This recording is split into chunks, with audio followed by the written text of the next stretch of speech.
Hi friends, నేను మీ రాయలసీమ కుర్రోడ్ని. Please like and subscribe. రాయలసీమకి వచ్చానమాట, గోదావరి జిల్లా నుంచి. ఇదిగో వేరుశెనక్కాయ వేసారు మా వాళ్ళు. ఇదిగో ఈ పంట మాత్రం బంగారంలో ఉంది. ఈ పంట రాయలసీమకు ఫేమస్, మాకు ఫేవరెట్ పంట ఇది.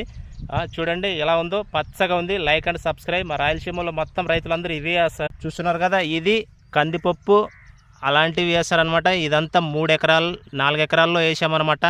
సూపర్గా ఉంది. ఈ పంట చూస్తుంటే నాకు హ్యాపీగా ఆనందంగా ఉంది. ఇది మాత్రం వస్తే హ్యాపీగా ఫీల్ అవుతారు అనమాట. మా రాయలసీమ రైతులు కూడా ఎక్కువ శాతం ఇదే వేస్తారు ఫ్రెండ్స్.